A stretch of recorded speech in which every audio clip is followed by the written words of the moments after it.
is Kara Korodudu. This is our special weekly bulletin where we talk about the stories shaping our world and give you insights to make sense of the global political landscape and help you to understand what is happening in Pakistan and around the world. These are our top stories for this week. Imran Khan faces charges of criminal conspiracy in May 9th case. LHC gives IGP final chance to recover senior journalist Imran Riaz. YouTube suspends Russel brand's ad revenues following sexual assault allegations. Canada suspects Indian government involvement in Sikh leader's murder. The Chinese Naval Hospital ship Peace Ark has returned to a port in Zhoushan, East China's Zhejiang province after successfully completing friendly visits and humanitarian medical missions to Kiribati, Tonga, Vanuatu, the Solomon Islands and East Timor. And now stories. Imran Khan faces charges of criminal conspiracy in May 9th cases. In a recent development related to the investigation into the May 9 riots, Pakistan Tehreek-e-Insaf PTI chairman Imran Khan and others named as suspects have been charged with criminal conspiracy. These additional charges have been included in the related cases, announced Senior Superintendent of Police SSP investigation Anush Masood on Wednesday. During a press conference in Lahore, she revealed that 9 more sections related to treason have been added to the case files involving vandalism and violence that erupted following the arrest of the former Prime Minister in the infamous 190 million National Crime Agency UK settlement case on May 9th. These charges apply to all the individuals implicated, including Imran Khan. Currently detained in Khyber Pakhtunkhwa Attock jail, Imran Khan, along with several PTI leaders, faces various allegations in connection with the violence that followed his arrest on May 9th. These disturbances sadly resulted in the loss of lives and injuries to numerous individuals, leading to the apprehension of thousands of PTI workers and supporters.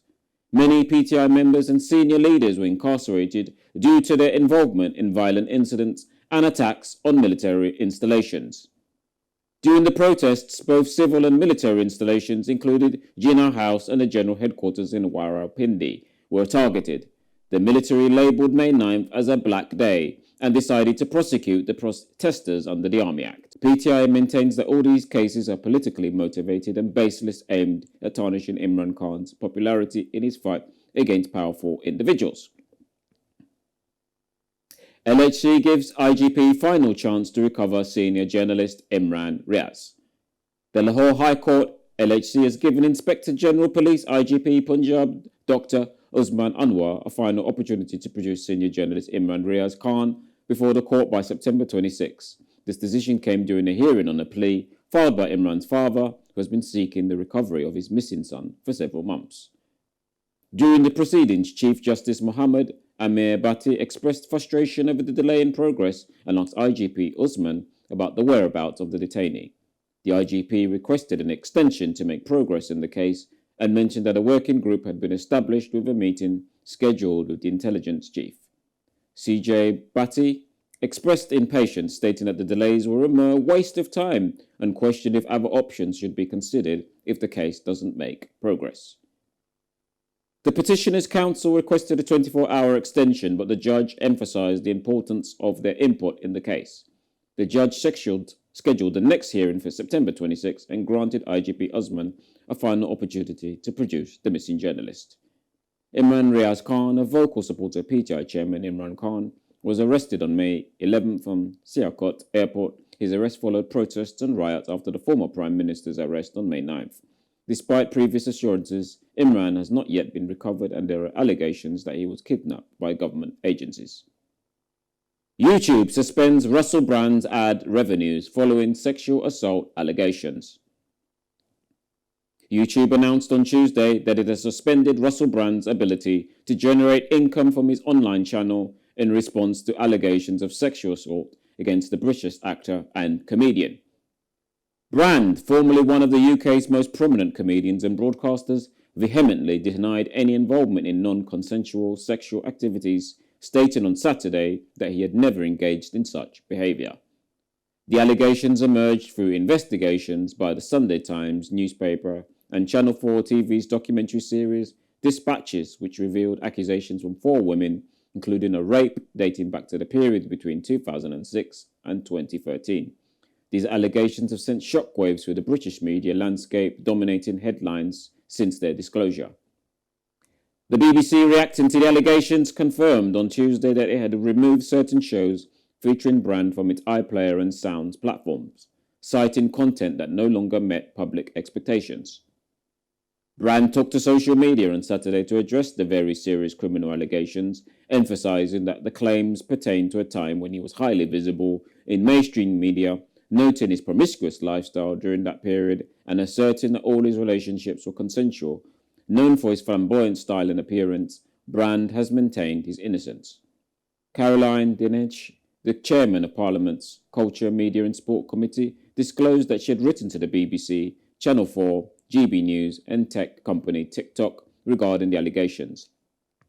On Monday, the London police acknowledged to receiving an allegation of sexual assault dating back to 2003 against Brand. The actor, who was previously married to US singer Katy Perry, has in recent years built a substantial following of over 6 million subscribers on his YouTube channel. His recent videos have covered a range of topics, including interviews with figures like former Fox News host Tucker Carlson, discussions on COVID, UFOs, censorship, and well-being. YouTube, owned by Google parent company Alphabet Inc., Google, explained that it has suspended monetization on Brand's channel due to violations of the creator's responsibility policy. A YouTube spokesperson stated, if a creator's official platform behavior harms our users, employers, or ecosystem, we take action to protect the community. Additionally, Parliamentary Committee Chair Dinesh sought clarity from TikTok on whether Brand was still able to monetize the posts on the platform. She also requested updates on the progress of investigations into Brand by the BBC and Channel 4. Canada suspects Indian government involvement in Sikh leader's murder. Canada has raised concerns over possible Indian government involvement in the murder of Sikh separatist leader Hardeep Singh Nijjar in British Columbia back in June, further straining diplomatic ties. Prime Minister Justin Trudeau, addressing the House of Commons, termed any foreign government's role in the killing of a Canadian citizen as an unacceptable violation of our sovereignty. Nijjar, a proponent of an independent Pakistani state, was fatally shot outside a Sikh temple in Surrey, a Vancouver suburb. India had labelled him a terrorist in July 2020. Trudeau mentioned that Canadian security agencies were actively investigating credible allegations linking Indian government agents to Nijjar's death. The diplomatic tensions have now impacted trade discussions, with talks on a proposed trade deal frozen. In 2022, bilateral trade reached $13.7 billion, $10.2 billion out of Canada's total of $1.52 trillion, according to Statistics Canada. The U.S. National Security Council expressed deep concerns, while Foreign Minister Jolie used cautious language, stating that if the allegations were proven true, they would be unacceptable. Canada, home to a significant Sikh population, has been the site of many demonstrations that have displeased India. Additionally, Canada hosts one of the largest overseas communities of Indian origin. Public Safety Minister Dominic LeBlanc revealed that Canadian officials had expressed their concerns to India. In April, India had asked the UK for increased monitoring of UK-based Sikh separatist supporters.